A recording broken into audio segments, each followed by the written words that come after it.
मेरे भाइयों, आप बार बार कोशिश करते हैं, अमेरिकन एम्बेसी जाते हैं, वीज़ों के लिए अप्लाई करते हैं, लेकिन आपको वीज़ा नहीं मिलता, वीज़ा आपका रिजेक्ट हो जाता है। आपको ये भी इल्म नहीं कि रिजेक्ट क्यों हो गया। आपके डॉक्यूमेंट भी सब ठीक हैं, किसी एजेंट ने आपके लिए फॉर्म फिलअप किए थे, अकॉर्डिंग टू जो कुछ भी अमेरिका वाले मांग रहे थे उसके मुताबिक फॉर्म भी आपके लिए फिलअप किए थे, और आपके फाइनेंस भी सब ठीक हैं। इसके बावजूद आपका वीज़ा रिजेक्ट हो रहा है। क्यों हो रहा है? आप प्लीज़ इस वीडियो को आखिर तक ठहरें ताकि मैं आपको बता दूं कि आपका वीज़ा रिजेक्ट क्यों हो रहा है, और अगर रिजेक्ट हो गया और आपको इल्म नहीं है तो आप किस तरीके से उनसे पूछें कि वो आपको बता दें कि आपका वीज़ा क्यों रिजेक्ट हुआ है। और नेक्स्ट टाइम जब आप जाएंगे तो क्या करें कि आपका वीज़ा रिजेक्ट ना हो जाए। इसलिए इस वीडियो के आखिर तक मेरे साथ रहिएगा। देखिए, अमेरिकन एम्बेसी, पहली बात तो ये कि आप बता दूं कि दो किस्म की रिजेक्शन है, एक है डिनायल और एक है रिफ्यूज़ल। रिफ्यूज़ल का मतलब ये नहीं कि उन्होंने आपके वीज़े को वो टोटली रिजेक्ट कर दिया, आपको वीज़ा नहीं दे रहे। डिनायल का मतलब है कि हाँ जी, बाय बाय, जाएं यहाँ से, ख़त्म हो गया, निकले यहाँ से, आपको वीज़ा नहीं देते। इसका मतलब डिनायल का। लेकिन रिफ्यूज़ल का मतलब ये नहीं है।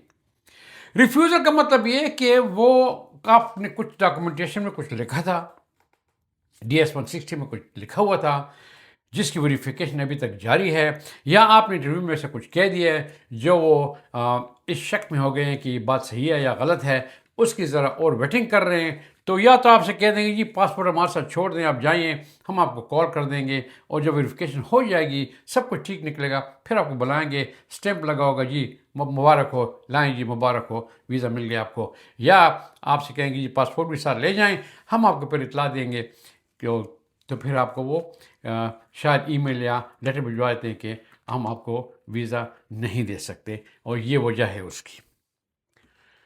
ये तो फर्स्ट स्टेप हो गया। अब ये देखें कि जब अमेरिकन कौंसलेट आपको बुलाती है वीज़े के लिए, तो वो आपकी वीज़ा देना चाहती है। वो बैठे वहाँ इसलिए कि आपको वीज़ा दे दें। आपने फीस जमा की है, आपने एप्लीकेशन दी है, और उन्होंने आपको बुला दिया कि आइए हम आपको वीज़ा देते हैं। लेकिन वहाँ आप जाते हैं और आपको वीज़ा नहीं मिलता। सिर्फ यही नहीं, आपको सिर्फ 3 महीने, आप वहाँ जो है 10, 15, 20 घंटे का सफ़र करते हैं, या आप जो वहाँ पे जाते हैं होटल में रात स्टे करते हैं, खर्चे करते हैं, और सिर्फ 3 मिनट के अंदर वो कहते हैं जी नहीं, सॉरी, डिनाइड। सिर्फ 3 मिनट। उनके पास है ही इतना टाइम, उनके पास सिर्फ 3 मिनट ही होते हैं। उनके ऊपर वाले जो बैठे हुए हैं उन्होंने उसको 3 मिनट का टाइम दिया होता है कि हर आदमी से ये 2-3 क्वेश्चन, और इसी में आपने डिटरमिन करना है कि वीज़ा मिलेगा या नहीं मिलेगा। अब यानी ये ना सोचें कि वहाँ पे छोटा सा बच्चा बैठा हुआ है आपसे इंटरव्यू ले रहा है, नहीं। ये लोग, ये पहले ये डिपार्टमेंट ऑफ होमलैंड सिक्योरिटी के एम्प्लॉय होते हैं। वहाँ पर जब ये शौक ज़ाहिर करते हैं कि हमने बाहर एम्बेसी में जाके काम करना है, तो फिर उनकी वेटिंग होती है, वो चेक करते हैं कि ये रिश्वतखोर तो नहीं है, ये किसी से डरने वाला तो नहीं है, ये ऑनेस्ट है या नहीं है, ईमानदार है या नहीं है। इसकी तमाम की तमाम वेटिंग हो जाती है। जब वो सेटिस्फाई हो जाते हैं तो उसके बाद फिर बाहर के मुल्क में भिजवाने से पहले फिर इनको ट्रेनिंग दी जाती है। इनको तकरीबन 90% साइकोलॉजिस्ट बनाया जाता है। इनको बताया जाता है कि जो आदमी बात करता है उससे आप कैसे अंदाज़ा लगाएंगे कि वो ठीक बोल रहा है, गलत बोल रहा है, झूठ बोल रहा है या नहीं।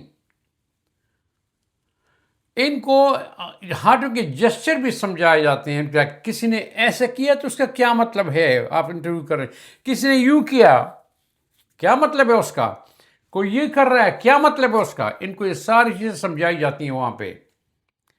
तो जब आप उनके सामने जाते हैं और जब आपके पांव डगमगाने लगते हैं और हाथ कांपने लगते हैं और आपके होंठों से बात इसलिए नहीं निकलती कि आपका मुंह खुश्क हो गया, उनको पहले से ही पता चल जाता है कि ये आदमी अमेरिका की वीज़े के लायक नहीं है। उसी वक्त आपको स्टैंप लगा के निकाल देते हैं कि गुड बाय, नहीं मिलेगा वीज़ा आपको। आपने वहाँ पर बहुत से कागजात अपने साथ ले गए हो, फाइनेंसेस के, भाई मेरे बैंक में इतने इतने पैसे हैं, मैं इतना जायदादी आदमी हूँ, मैं नवाब हूँ, मेरे मुरब्बे हैं, मेरे कारखाने हैं, मेरी ज़मीनें हैं। या कहीं ये भी लिखा होगा कि मैं काम भी करता हूँ। अगर मुरब्बे हैं, ज़मीनें हैं, जायदादें हैं, कारखानेदार हो, तो काम किस चीज़ का करते हो? शायद भूल गए थे ना। एनीवे, और मैं वहाँ जाके चक्कर लगाने जाता हूँ, सब कुछ है उसमें। इसके बावजूद गए इंटरव्यू के लिए, वीज़ा रिजेक्ट हो गया। आप हैरान रह जाएंगे कि मेरे नज़दीक के मेरे नेबर था, बड़ा गरीब सा था, उसको तो मिल गया। मैं तो इतना अमीर आदमी हूँ, मोतबर आदमी हूँ, कारखानेदार आदमी हूँ, मुझे रिजेक्ट कर दिया। ये इसलिए कि उनको पता है कि जो आदमी कारखानेदार होता है, जो आदमी जो है एग्जीक्यूटिव होता है, जो जायदाद वाला होता है, जिसके नौकर चाकर होते हैं, जो बड़ा अमीर होता है, ठाट बाट से रहता है, उसको ठाट बाट से बात करने का तरीके भी आता है। लेकिन आप तो वहां गए, आपसे वो बात पूछे तो कभी इधर देखते हो, कभी उधर देखते हो, पाँव आपके डगमगा रहे हैं। तो कौन से जायदाद वाले आदमी आ गए? कौन से बड़े आदमी आप आ गए? मतलब कि आपने जो कुछ वो DS-160 फॉर्म में लिखा था और जो कुछ वहां पे अपने आप को जाहिर कर रहे हो, इन दोनों में तजाद है, मैच नहीं हो रहे। भाई अपने चेहरों को पहले बना दो मिलियनियर, और जब बना दिया मिलियनियर, फिर जब वहां जाते हो तो दिखाओ कि मेरा चेहरा मिलियनियर का है। अगर ये दोनों में तजाद हो, दोनों में जो है मुखालफत हो, तो वो आपको वीज़ा नहीं देंगे, उनको पता चल जाता है। और यकीन जानिए, अक्सर लोग जो वीज़े लेते हैं, जो हम भी लिखते हैं कि वीज़ा रिजेक्ट हो गया था, वो तो DS फॉर्म 160 को फिलअप ही नहीं करते। किसी एजेंट को पैसे देते हैं, वो उनके लिए फिलअप करता है, लेकिन फिर वो देखते भी नहीं कि इसमें क्या लिखा हुआ है। बस ये सोचते हैं हाँ जी वो एजेंट तो बड़ा काबिल आदमी है जी, उसने फॉर्म फिलअप कर दिया, ये सब वीज़ा मुझे मिल जाएगा, बिल्कुल मिल जाएगा, क्योंकि उसने फॉर्म फिलअप किया है। अब ऐसा फॉर्म तो उसने आपके लिए फिलअप किया, लेकिन इंटरव्यू तो आपने देना है ना। आप देखिए कि उसमें क्या लिखा हुआ है। मैं अपनी पर्सनैलिटी को कैसे जाहिर करूंगा वहां पे, कैसे जवाब दूंगा? उस आदमी के पास सिर्फ 3 मिनट है, 2 क्वेश्चन करेगा आपसे। अगर आपसे कहते हैं कि what is the intention, what is your intention for going to United States, what's your purpose to go to United States, अब आप उसको तो उसी वक्त वो इंतजार नहीं करेगा आपको जवाब मिल जाए, स्टैंप लगा देगा, निकाल देगा आपको। आपने जवाब 2 टोक जवाब देना है। What is the purpose of your visit to United States? I am going for a tour, I am going for a visit. Where are you going? मैं जा रहा हूँ लॉस एंजलिस जा रहा हूँ, न्यूयॉर्क जा रहा हूँ, शिकागो जा रहा हूँ, वाशिंगटन DC जा रहा हूँ। किसके पास ठहरोगे? ये नहीं कि मेरा कज़न वहाँ पे होगा, मेरा मामू है, नहीं नहीं नहीं नहीं नहीं, मैं वहाँ होटल में स्टे करूँगा, एयरबी में स्टे करूँगा। ये लीजिए जी मेरे एयरबी और मेरे होटल के स्टे का वाउचर, बताना है उसको। अच्छा, कब वापस आओगे? बताना है उसको जी 30 दिन के बाद या 60 दिन के बाद या 3 महीने के बाद आऊँगा। आओगे वापस, हाँ जी ये this is my ticket, return ticket, हाथ में दो, this is my return ticket. और कितना बताऊं आपको, हाथ में निकालो, ये is my return ticket, this is my booking in Airbnb, this is my booking in Marriott hotel, this is my booking in Chicago, this is my booking in New York, this is my booking Los Angeles. जगह बताओ उसको कि मैं कहां पे ठहर रहा हूं, ताकि उसको इल्म हो कि आदमी he knows what he is doing. Study के लिए आ रहे हो? Where are you going? साहब बता दो, फलां यूनिवर्सिटी जा रहा हूं। क्या पढ़ते हो? अब सोचो नहीं कि मैं क्या पढ़ूंगा, हाँ जी फलां चीज में एडमिशन लिया, साइकोलॉजी में ली हुई है, मैं इंजीनियरिंग में लिया, वो पढ़ता हूं, उसके लिए एडमिशन लिया, वहीं जा रहा हूं मैं। कैसे जाओगे? ये नहीं कि मेरा कजन है, मेरा दोस्त मेरे लिए एयरपोर्ट से बाहर इंतजार में है, मुझे लेके जाएगा, नहीं, उसी वक्त रिजेक्ट हो जाएगा। भाई साहब ये छोड़े के एयरपोर्ट में कोई आपके लिए इंतजार कर रहे। भाई मैं बाहर आऊँगा, बस में बैठूंगा, बस से फिर मैं जाके ट्रेन स्टेशन पर जाऊँगी या बस स्टॉप पर जाऊँगा, वहाँ से ट्रेन में जाऊँगा, वहाँ पे कहाँ ठहरोगे? और भाई मैंने हॉस्टल में एडमिशन ली हुई है, मैं हॉस्टल में ठहरूंगा, लेकिन जब पहुँच जाऊँगा तो रात का टाइम होगा, तो फिर रात में होटल में ठहरूंगा। साफ साफ जो कौन पैसे कौन देगा? भाई ये देखिए, ये मुझे स्कॉलरशिप मिला हुआ है, दिस इज स्कॉलरशिप, बता दो उसको। ये मुझे फाइनेंशियल एड मिला हुआ है, बता दो उसको। या मेरे माँ बाप जागीरदार हैं, this is a bank statement, my parents will support me.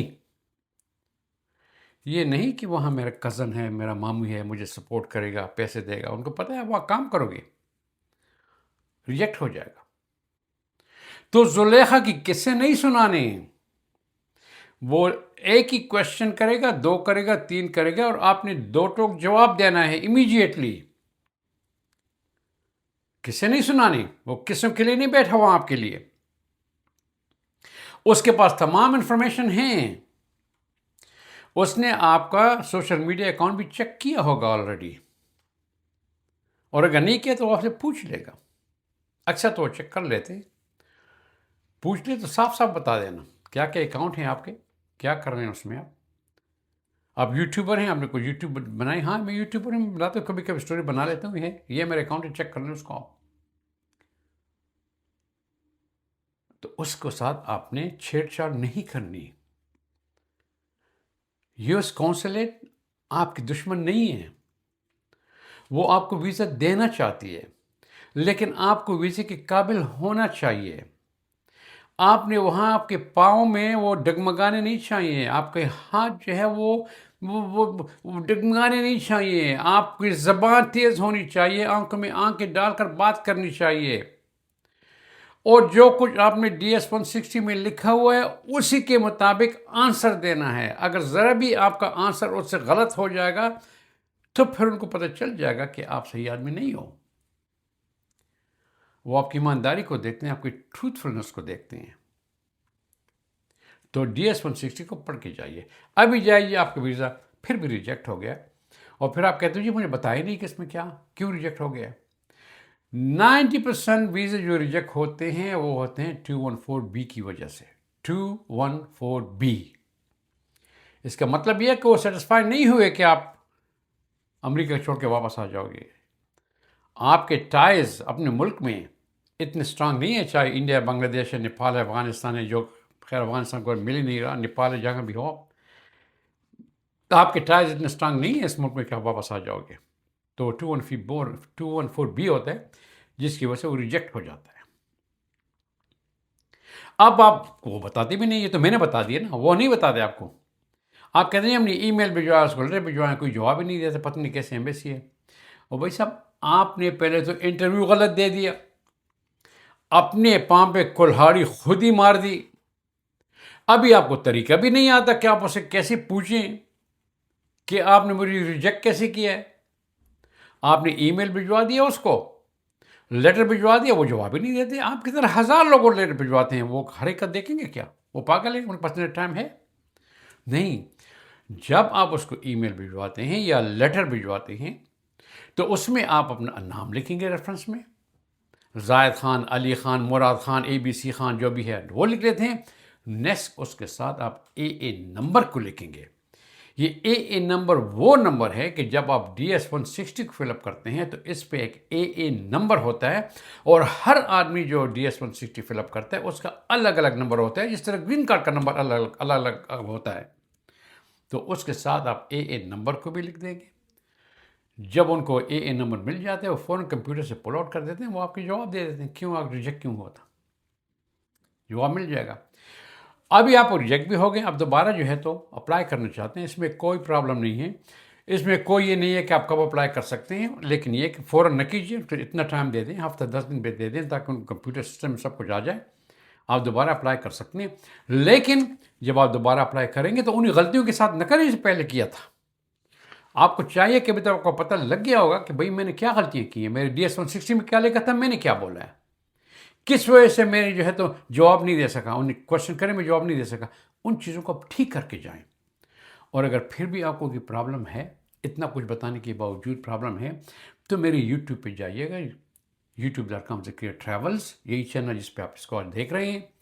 आप वहाँ जाएँ तो आप देखें मेरे वीडियोज़ को, मैं वीडियो नंबर भी बता देता हूँ, 111, video number 117, video number 121, video number 134, video number 189, 189, इनको आप देखें। इनमें सब कुछ लिखा हुआ है कि आपने इंटरव्यू कैसे देना है, अपने आप को प्रेजेंट कैसे करना है, कैसे वहाँ खड़े होकर जवाब देना है, इन तमाम को उसका देख लें, उसके बाद आप जाइए तो इंशाल्लाह आप ज़रूर कामयाब होंगे। वीडियो को दोस्तों के साथ भी शेयर करें। अगली वीडियो फिर मिलेंगे। अल्लाह हाफिज़।